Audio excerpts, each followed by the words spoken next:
Good morning to everyone. So this is the sum in front of your screen. You can see it.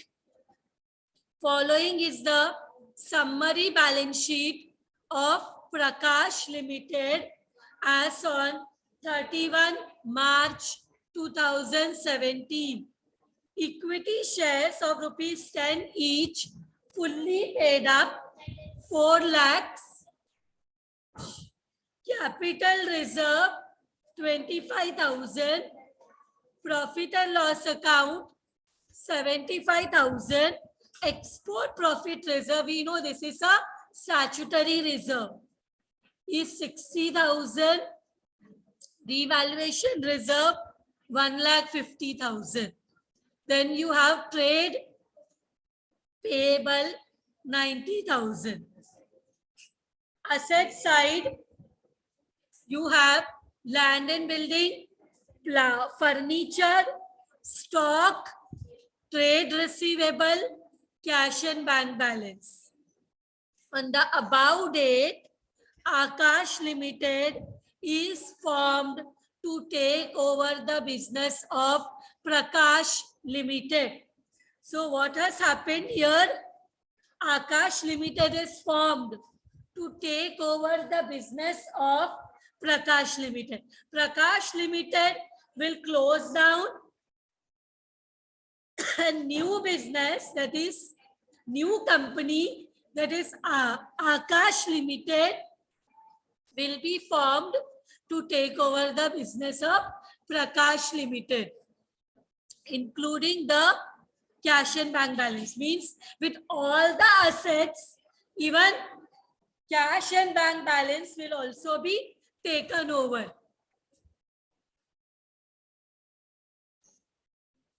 So the terms and condition of amalgamation is given.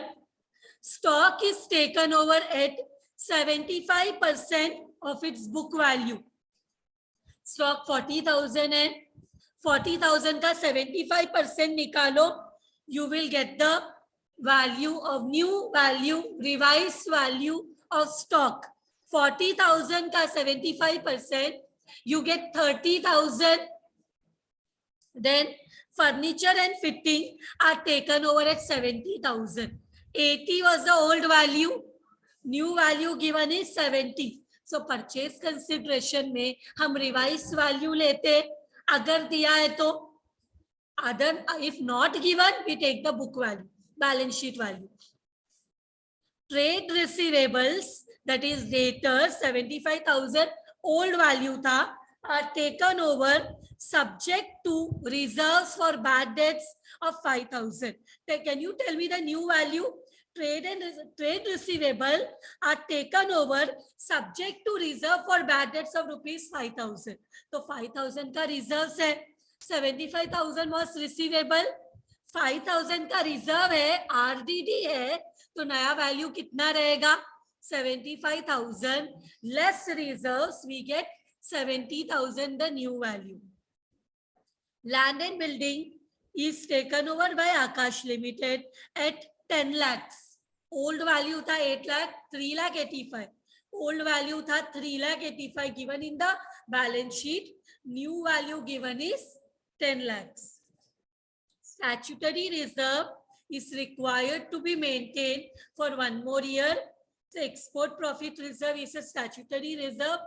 We already know because government क्या करता है, export को promote करता है, तो उसके लिए जो reserve maintain रखा है, उसके लिए जो saving maintain रखा है, as per law, statutory means it's compulsory, right? Statutory reserve उसको maintain करना जरूरी है. So उसको हम आगे भी नया कंपनी में भी 1 साल तक नहीं रखेंगे, उसको maintain करेंगे. तो again we will be creating it in the new company by opening amalgamation adjustment account. Amalgamation adjustment account को debit effect देके हम export profit reserve दोबारा create करेंगे नए company में. This kind of sums we have already done. Export profit reserve, statutory reserve का adjustment हमने almost हर एक sum में ये adjustment देखा है. goodwill is valued and taken over at 250% of the book value of furniture and fitting. Furniture and fitting 80,000 है, कैलसी लो 80,000 into 250% करो, 80,000 into 250%, you will get 2 lakhs. So the answer for goodwill is 2 lakhs. तो goodwill का value हम लेंगे 2 lakhs, क्योंकि ये 250% furniture and fitting का लेके क्या करना है, गुडविल के लिए वो वैल्यू लेना है. So that we will get the value of goodwill. Now they have given discharge of PC. 90% of purchase consideration is settled by issuing equity shares in Akash Limited of ₹10 each at ₹15. बताओ 10 रुपए का share 15 रुपए में issue किया है, 10 rupees share is issued at ₹15. तो ये 5 rupees extra क्या है, it's the premium. 5 rupees extra जो है, what is it, it is the premium. तो इश्यू प्राइस से डिवाइड करेंगे तो नंबर ऑफ शेयर्स मिल जाएगा to the equity shareholders of Prakash Limited, and 10% of the purchase consideration is settled in cash. तो हमें जैसे नेट एसेट मेथड से purchase consideration आ जाएगा, उसका 90% जो वैल्यू रहेगा वो इक्विटी शेयर्स को दे देंगे और रिमेनिंग 10% जो है वो कैसे मिलेगा, कैश में मिलेगा. आकाश limited issued 12% 40,000 preference shares of ₹10 each at ₹9. Fully paid up. All these preference shares were fully subscribed for by the public. Means preference share है वो प्रकाश लिमिटेड को नहीं दिया है. देखो प्रकाश लिमिटेड में कोई प्रेफरेंस शेयर था ही नहीं, सिर्फ इक्विटी शेयर था. तो लेकिन आकाश लिमिटेड में preference share, Aakash limited is a new company, उसमें प्रेफरेंस शेयर्स भी रहेगा, but that will be issue to the public. Public को इशू करेंगे तो cash will come in. But tell me 10 rupees का, where is it that point, 40,000 preference share issue किया, 10 rupees का 9 rupees में. Can anyone tell me what is happening here? 10 rupees is the face value of preference share, but issue price is 9 rupees. It's a discount, issued at discount. So discount में issue करना company के लिए loss है, it's a loss. तो इसको हम fictitious asset बता के वो डिस्काउंट के पैसे को हम अदर नॉन करंट एसेट में भी बता सकते हैं या अदर करंट एसेट में भी बता सकते हैं. दोनों में नहीं, दोनों में से कोई एक जगह में बताएंगे बैलेंस शीट में. Because this is what, this is issue, discount on issue of shares is a fictitious asset. Discount on issue of share is a fictitious asset. Fictitious asset को हम अदर नॉन करंट एसेट में दिखाएंगे long term nature का assume करके, या other current asset में दिखाएंगे. दोनों जगह पे कोई एक जगह पे दिखाना, both practice is considered to be correct. दोनों जगह दिखाओगे तो कभी भी बैलेंस शीट टैली नहीं होगा. कोई एक जगह में, या तो अदर नॉन करंट एसेट में या तो अदर करंट एसेट में, it's up to you. Okay, we normally हर एक सम में फिक्टिशियस एसेट को अदर नॉन करंट एसेट में बताया है तो उधर ही बताएंगे. So what you are required to do, you are required to calculate the purchase consideration and you have to prepare balance sheet of Akash Limited after amalgamation. Amalgamation होने के बाद वाला बैलेंस शीट, मतलब 2 things we have to do. Let us speed up and let us start the sum. सबसे पहले purchase consideration में assets का नया वैल्यू दिया है. यहाँ पे देखो ये नेट पेमेंट मेथड नहीं हो सकता, बिकॉज हमें पता नहीं है कि कैश कितना है, ना पता नहीं है कि इक्विटी शेयर्स कितना देना है. सो परसेंटेज दिया है पीसी का. पीसी का 90% by way of equity share, 10% by way of cash. But what is the amount? Clearly the amount is not given कि पीसी कितना इक्विटी शेयर है, कितना कैश है. क्लियरली दिया होता तो पीसी बाय लमसम मेथड होता.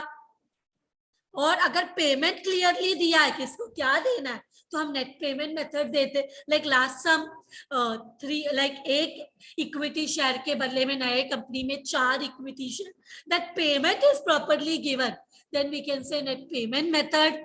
बट हियर वो भी नहीं है, सो ये कौन सा मेथड है? असेट का रिवाइज वैल्यू दिया है, गुडविल का नया वैल्यू दिया है, तो this is net asset method, this is PC by net asset method. और नेट असेट मेथड तो एसवाई बीकॉम से we are doing. So what we will do, we will take all the assets taken over by all the assets taken over by new company, taken over by Akash Limited. New company is Akash Limited.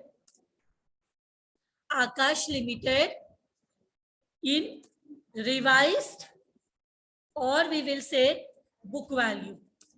If revised value not given, we will take the book value. Now we know the assets, इधर copy paste कर लेते हैं, then we will write the revised amounts. So all these assets are there. I will paste it here. अभी amount भी paste कर लेते हैं old वाला, फिर उसमें जैसा दिया है वैसे नया वाला एक एक करके फाइंड आउट करेंगे. Let us write the old values first. Let us write the old values first. Old values first, and after that stock का बोला है, बुक वैल्यू का 75%. सो बुक वैल्यू तो हमने कॉपी कर लिया है स्टॉक का. So book value how much it is? 40,000. तो 40,000 का 75%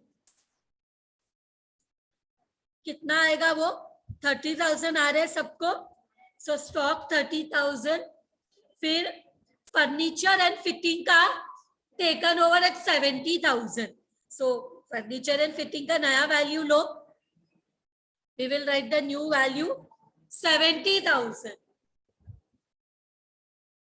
and then trade receivable subject to bad debts, reserve of bad debts 5,000. तो trade receivable 75,000 है, तो reserve for RDD कितना? reserve for bad debts 75,000 minus 5,000. So we get how much? 70,000. So I will write 70,000. Then next point, land and building का नया value दिया 10 lakhs. So we will write the new value 3,85,000. जो old value था अभी हो गया 10 lakhs. We wrote the new value. Then statutory reserve, वो तो हम बाद में देखते हैं, यहाँ पे पीसी में उसका कोई काम नहीं है. गुडविल का नया वैल्यू, फर्नीचर एंड फिटिंग का 250%. Furniture and fitting is 80,000. Furniture and fitting is 80,000. So 80,000. So यहाँ पे गुडविल का नया वैल्यू लेंगे. गुडविल इज 80,000 का how much percent? 250%. So it will be how much? It is coming to 2 lakh rupees. It is coming to 2 lakh rupees. इसके बाद बस इतना ही रिवाइज वैल्यू दिया. फिर कैश का नया वैल्यू नहीं दिया, कैश का कुछ बोला नहीं है, पेमेंट्स नहीं है, तो कैश 100 रुपीज को you will not call 1000 rupees. वो ऐसे रिवाइज नहीं हो सकता ना. अगर कुछ पेमेंट किया है तो क्वेश्चन में देना चाहिए, जैसे realisation expense was paid by this Prakash limited, ऐसा कुछ भी नहीं दिया. मतलब कैश का जो बैलेंस शीट में वैल्यू है सेम रहेगा विदाउट सेइंग. सो देन हम इसके बाद क्या करेंगे? इसका टोटल कर लेंगे ऑल असेट्स का. We will take the total, we will take the total, and then we will less B external liabilities. We will less all external liabilities taken over, all external liabilities taken over by, what is the name of the company? Akash Limited, in revised, or if revised not given, book value. Now revised value liabilities का तो नहीं दिया है, तो हमें old value लेना पड़ेगा. But see which external liability we have. Prakash limited में इक्विटी शेयर कैपिटल है, वो तो ओन एक्सटर्नल लाइबिलिटी नहीं है. Equity share holders are owners. फिर रिजर्व्स है, ये सब reserve share holder equity share holder को मिलेगा. तो एक्सटर्नल लाइबिलिटी क्या बचा? सिर्फ ट्रेड पेबल. नया वैल्यू नहीं दिया तो ओल्ड वैल्यू लेंगे. Trade payable 90,000. Trade payable what we will write? 90,000. So I will write here only one is given. Trade payable 90,000 without saying 90,000. Now I want you all to take the total of B, which we can easily write because only one is there, 90,000. And यहाँ पे total of A, that is all assets का total add करो. How much you get? 15,90,000. So I will write 15,90,000. So minus करेंगे तो PC मिल जाएगा. How do you get the purchase consideration? Asset minus liabilities taken over by new company. So purchase consideration is A minus B, that is 15,90,000 minus 90,000. We get 15 lakhs. PC मिल गया. Now next step what we will do discharge of PC. So next step में PC तो पता चल गया, अब उसको कैसे discharge किया, मीन्स उसको कैसे सेटल किया अमंग द ओनर्स. ओनर्स को क्या दिया 15 लाख में? पहले जब हम एसवाई में अमालगमेशन करते थे तो वो कैश रहता था. PC used to be settled in cash. But जब हमने कन्वर्जन किया था तब शेयर्स व्हाटएवर वाज गिवन, तब वो कन्वर्जन में क्या था? Firm is converted into company. और कंपनी तो सिर्फ कैश नहीं दे सकता, अपने कंपनी का इक्विटी शेयर, प्रेफरेंस शेयर्स भी दे सकता है, या any other mode of discharge. How do you want to settle that? PC जरूरत नहीं है कि सिर्फ कैश में ही सेटल करो, कुछ और अलग थिंग लाइक शेयर्स देके भी सेटल कर सकते हैं. So here also because it's a company, it may give other than cash also, like shares also it can give. So इधर देखते हैं कैसे बोला है पीसी सेटल करने. 90% of purchase consideration is settled by issuing equity shares 10 rupees का 15 rupees में. So what we will write down? Only equity shareholders are there. तो हम बोलेंगे 2 equity shareholders. अगर प्रेफरेंस शेयर्स होते तो उनको भी सेटल करना पड़ता, because owners को what we do? Owners have to be repaid when they are selling their company. उनको परचेज कंसिडरेशन मिलना चाहिए. तो यहाँ पे सिर्फ इक्विटी शेयर होल्डर्स है. सो इक्विटी शेयर होल्डर्स को क्या देने वाले? 90% of PC, which is how much? PC is 15 lakhs. Give me the amount. 90% कितना है? It is 13,50,000. 13,50,000 के बदले में 10 रुपए का इक्विटी शेयर, बट 15 रुपीस में. 10 का है, फेस वैल्यू 10 है, बट हम हमेशा डिवाइड करते हैं इशू प्राइस में, क्योंकि 10 रुपीस में नहीं दिया है. दिया कितने में है? 15 रुपीस में. तो पता चलेगा पर share total number of share पता चलेगा. एक शेयर का वैल्यू जितने में दिया है, देने वाला value is not 10 rupees. Issue value कितना है? 15 रुपीज. तो कभी भी नंबर ऑफ शेयर देखना है तो हमेशा इशू वैल्यू में डिवाइड करना है. अगर इशू वैल्यू 10 से कम होता तो वो वैल्यू लेंगे. इशू वैल्यू क्या है? Par premium discount. वो वैल्यू में डिवाइड करना है, ध्यान में रखना. If you will divide upon 10 you will get a wrong answer, number of shares wrong आ जाएगा. इसलिए इसको क्रॉस चेक भी कर सकते हैं, वो मैं तुम लोग को बताती हूँ अभी जस्ट. तो कितना नंबर ऑफ शेयर आ रहे हैं? 90,000 इंटू, देखो 90,000 इंटू 10 किया तो हमें नंबर ऑफ शेयर्स मिलते हैं. 90,000 इंटू 5 किया, 5 रुपए का प्रीमियम मिलता है. मतलब और उन दोनों को ऐड करेंगे ना तो 13,50,000 मिलेगा. मतलब हम 15 रुपए में दो चीज कर रहे हैं ना, एक तो हम शेयर्स भी दे रहे हैं और शेयर्स प्रीमियम में दे रहे हैं. तो अगर आप डिवाइड बाय 10 करते तो आपको डायरेक्टली 13,50,000 आता. बट 13,50,000 में शेयर्स भी दिया है और शेयर्स प्रीमियम में दिया है, इसलिए हम डिवाइड बाय 15 करते ताकि हमें एग्जैक्ट नंबर ऑफ शेयर्स मिले जो कि दिया है प्रीमियम में. किसमें? प्रीमियम में. अभी देखो लिखेंगे यहाँ पे 90,000 इक्विटी शेयर्स ऑफ ₹10 ईच. ये शेयर्स 10 रुपीज का है, बट इशूड क्या है? Issued at ₹15 each. So multiply करो, आपको यहाँ पे मिलेगा 13,50,000. देखो यहाँ पे हम दो चीज निकाल लेते हैं. यहाँ पे हम इक्विटी शेयर्स कितना है, बाद में बैलेंस शीट बनाते वक्त इसका जरूरत होगा हमें. Equity share capital is 90,000 into 10 which is equal to 9 lakh. फिर security premium, securities premium is 90,000 into कितना दे रहे? 5 रुपीज का premium which will come to 4 lakh. दोनों को ऐड करो. Are you getting 90% of PC?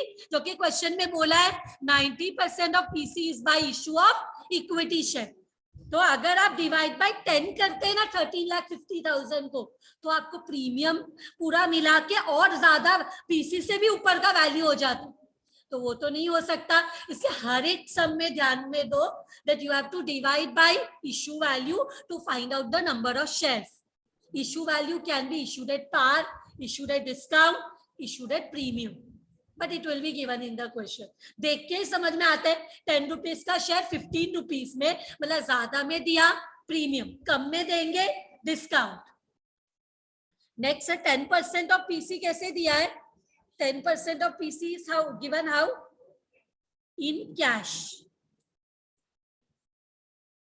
तो यहाँ पे इक्विटी शेयर होल्डर्स को, यहाँ पे एक चीज दिखती हूं मैं, in equity shares. In equity shares and here in cash. Cash is simple. How much they have given in the question? 10% of the PC purchase consideration settled in cash. 10% of the purchase consideration settled in cash. So यहाँ पे 10% purchase consideration का कितना है? Purchase consideration कितना है? Purchase consideration we have got 15 lakhs. 10% उसका निकालो, you will gate 1,50,000. Correct? 1,50,000. दोनों को ऐड करो, again you will get the PC, that is 15 lakh, 13,50,000 and 1,50,000. कितना होता है? 15 लाख पूरा पीसी. हमने बता दिया किस क्या कैसे वो सेटल हुआ है. How the PC settle we have shown that. तो पीसी हो गया. नाउ हमें फाइनली क्या करना है? बैलेंस शीट प्रिपेयर करना है. सो बैलेंस शीट प्रिपेयर करते वक्त हमारा बैलेंस शीट जो है वो फर्स्ट वन कैसे, क्या बोलते हैं इसको? Balance sheet is classified as equity and liabilities. And equities and liabilities में इक्विटी होता है share holders fund, right? Equity is share holders fund and share holder fund में क्या आता है? Share capital and we have reserves and surplus. Reserves and surplus. So यहाँ पे we will for this two we will prepare note number 1 and note number 2. Before going there, कुछ journal entries अगर हमें prepare करना है, पूछा नहीं है, इसलिए वर्किंग नोट में दिखाएंगे, because they have not asked us to prepare journal entries. आपको नहीं प्रिपेयर करना है, आप ओरली करने वाले हो तो okay, but if you show in the working note it will help you. Narration लिखने का जरूरत नहीं है because not asked, but at least you can prepare in the working note for your, ताकि आपको इजी हो. नहीं करना आप विदाउट जर्नल एंट्री आपके लिए कर सकते हो आप, तो नो प्रॉब्लम. बट क्यों चाहिए हमें किस चीज का, बट मुझे तुम लोग को जर्नल एंट्री भी शो करना है. सो यहाँ पे हमने यहाँ पे देखो स्टैट्यूटरी रिजर्व बोला है. Stock is taken over, all this revise value is for PC, but this statutory reserve is to be required maintain for 1 more year. मतलब नए कंपनी में भी स्टैट्यूटरी रिजर्व को दिखाना पड़ेगा. तो उसके लिए हम क्या करते हैं, अमालगमेशन एडजस्टमेंट रिजर्व को इफेक्ट देते, डेबिट इफेक्ट और क्रिएट करते. इसके बाद देखो 1 more entry is there. PC settle तो दिया है, आकाश लिमिटेड ने 40,000 12% प्रेफरेंस शेयर, 40,000 नंबर है, नंबर ऑफ शेयर्स कितना है 40,000 इशू किया 10 रुपीज का 9 रुपीज में. किसको इशू किया, पब्लिक को. तो क्या मिलेगा, when shares are issued to public what will be received, cash, पैसा मिलेगा. तो हमें फ्रेश इशू का एंट्री पास करते हैं वर्किंग नोट में. सो वर्किंग नोट में पहले तो क्या करेंगे, let us prepare for fresh issue. जब शेयर्स इशू करेंगे तो क्या मिलेगा, कैश. बट कितना नंबर ऑफ शेयर्स है 40,000. टेल मी इशू प्राइस क्या है 9 रुपीज. 10 रुपीज का शेयर है बट इशू किया 9 में, तो पैसा किसके हिसाब से आएगा, 10 के हिसाब से या 9 के हिसाब से. 10 का शेयर है बट आपने इशू किया 9 रुपीज में, तो आपको 9 रुपीज ही आएगा. आप जाते हो शॉप, आपका शॉप है, वहां पे आप कोई सपोज गारमेंट सेल करते हो, 1000 का है बट आपने 9 रुपीज में सेल किया 900 रुपीज में, तो आपको कितना मिलेगा कैश 900. 10 रुपीज का शेयर है बट इशू 9 रुपीज में हुआ है, तो कैश उतना ही आएगा जितने में इशू किया. सो 9 रुपीज में मल्टीप्लाई करो, how much you are getting, 40,000 into 9, 3,60,000. 2 liability create हुआ to 12% preference share capital, to 12% preference share capital account. कितना 40,000 into 40,000 शेयर है, बट क्या शेयर का प्रिंटेड वैल्यू चेंज होगा. आप डिस्काउंट में शेयर इशू करो, आप प्रीमियम में शेयर इशू करो, बट आप शेयर को तो उसके प्रिंटेड वैल्यू फेस वैल्यू में ही दिखाओगे. This goes for debentures also. आप इशू कोई भी वैल्यू में करो पर आपको शो तो उसको फेस वैल्यू में ही करना पड़ेगा. तो 40,000 into 10 which comes to 4 lakhs. Now we see credit ज्यादा है, डेबिट वैल्यू इज लेस. तो वो लेस क्यों है, because there will come discount on issue, discount on issue of shares. Account debit, कितना डिस्काउंट है 1 रुपीज का, 40,000 इंटू 1, 1 रुपया डिस्काउंट में इशू किया which is 40,000. This discount is a loss. अगर 10 रुपीज का शेयर 9 रुपीज में इशू नहीं करते तो डिस्काउंट नहीं होता. So discount is a loss ना. तो debit all expenses and losses, debit में बताया this is a fictitious asset. This discount is a fictitious asset. So now this entry is done.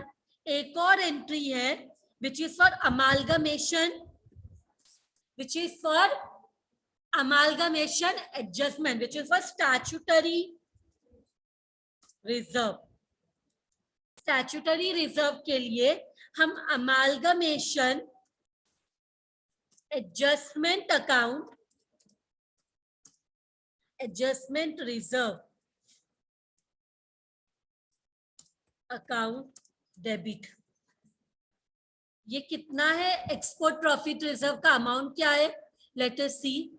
Export profit reserve is the only one statutory reserve, value is 60,000. Export profit reserve is of 60,000. तो यहां पे हम लिखेंगे 60,000 और इसके बदले में reserve create होगा to export profit reserve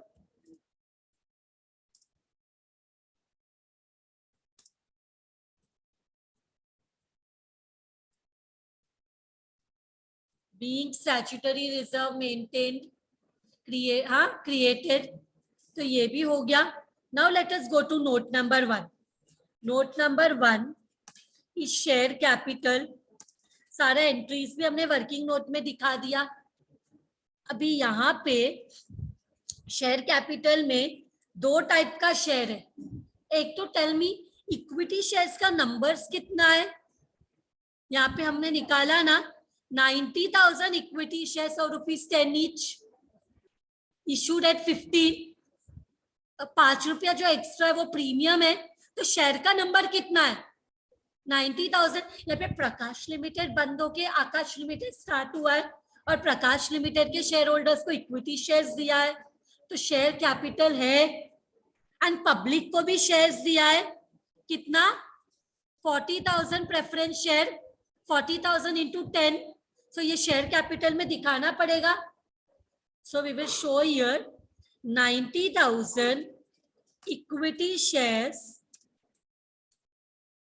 of ₹10 each. This becomes 9 lakh.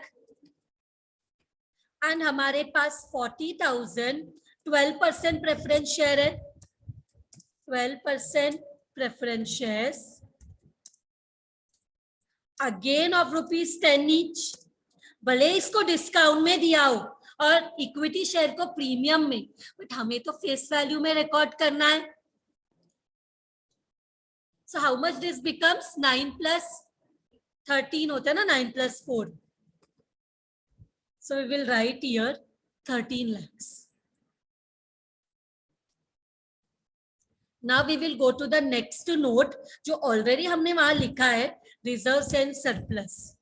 Next note is for reserves and surplus.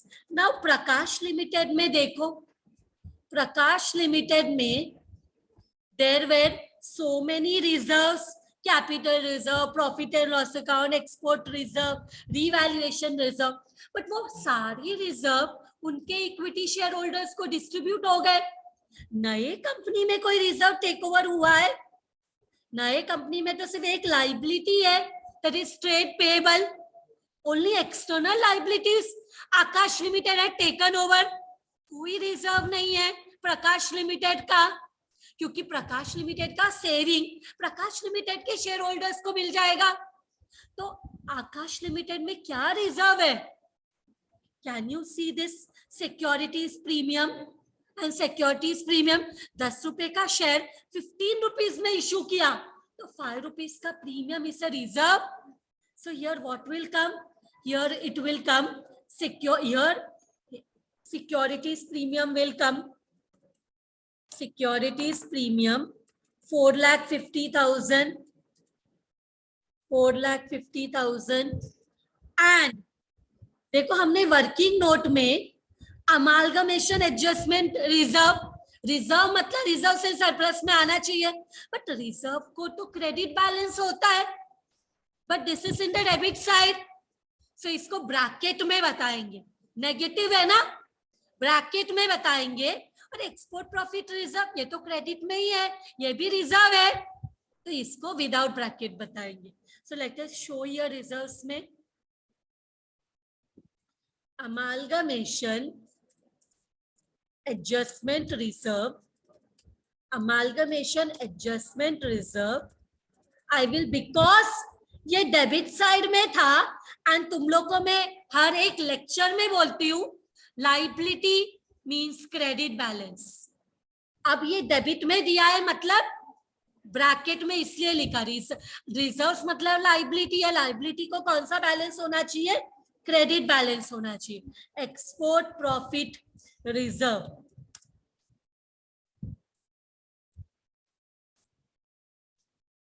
सो ये प्लस माइनस ऑटोमेटिकली 0 हो जाएगा. सो यहाँ पे क्या आएगा? 4,50,000 बिकॉज 60,000 प्लस में भी है माइनस में भी है, तो automatically that will become 0. Now we want to see here B में दो टाइप का लाइबिलिटीज है, non current and current. Non current liabilities, जरा देखो, do we have any non current liabilities? Debenture, loan, ऐसा कुछ है क्या? चाहिए तो पहले तुम लोग यहाँ से शुरुआत करते देखने का. From the Prakash limited balance sheet सिर्फ शेयर कैपिटल था, रिजर्व था और ट्रेड पेएबल. फिर एडजस्टमेंट में भी कोई डिबेंचर क्रिएट करने नहीं बोला है. पीसी में देखो, एक्सटर्नल लाइबिलिटी जो टेकन ओवर है आकाश लिमिटेड ने, जो लाइबिलिटी लिया है वो सिर्फ ट्रेड पेएबल लिया है. तो और कोई लाइबिलिटी नहीं है, लॉन्ग टर्म लाइबिलिटी नहीं है.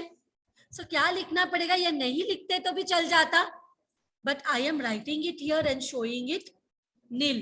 Showing it nil. Then we have current liabilities. Current liabilities. Current liabilities में I will show we have trade payables. Trade payables क्या अमाउंट दिया है? पीसी में देखो 90,000 is given. Trade payable 90,000. So I will write here 90,000. So इसके बाद now we go to the next part. ये total निकालेंगे इसका. Okay, and we will go to the next part which is assets. The next part is what? Assets. And asset में मुझे बताओ, asset को हम क्या बोलते हैं? asset को हम दो पार्ट्स में डिवाइड करते हैं, नॉन करंट assets और दूसरा करंट assets ना. बट इसके बीच में नॉन करंट असेट में क्या आता है? नॉन करंट असेट में आता है क्या? Property, plant and equipment. Property, इसको फिक्स असेट भी बोल सकते.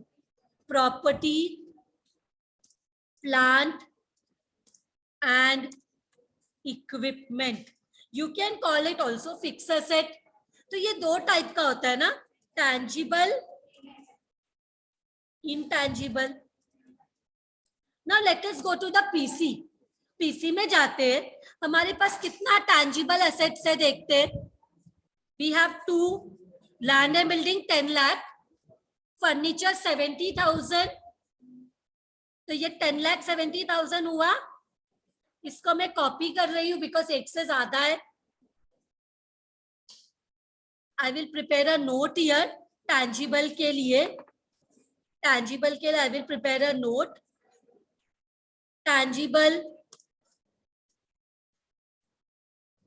assets. So copy paste. कितना? 10 lakh and 70,000. And here कितना होता है 10 lakh and 70,000? It becomes 10 lakh 70,000. So I will write here 10 lakh 70,000. फिर intangible asset कुछ है? So we have goodwill. Goodwill का value we have got 2 lakhs. So I will write here, for your information, I will write here in bracket goodwill 2 lakhs. And यहाँ पे discount भी है. There is a fictitious asset वो हम यहीं पे दिखा सकते हैं या करंट असेट में दिखा सकते हैं, जिसको हम बोलते हैं other non current asset. Other non current assets में right down discount on issue of shares. How much it is? 40,000.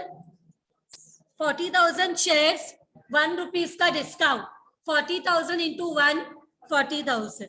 फिर हम आते हैं करंट एसेट में। करंट एसेट में चाहिए इन्वेंट्रीज।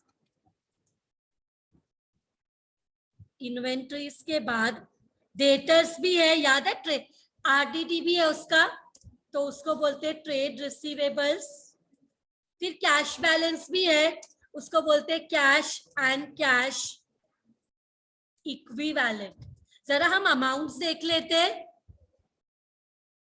कैश कितना, sorry 30,000 is stock, 70,000 is debtor, cash and cash balance 2,20,000, पर इसमें थोड़ा वर्किंग होगा, मैं बताती हूँ।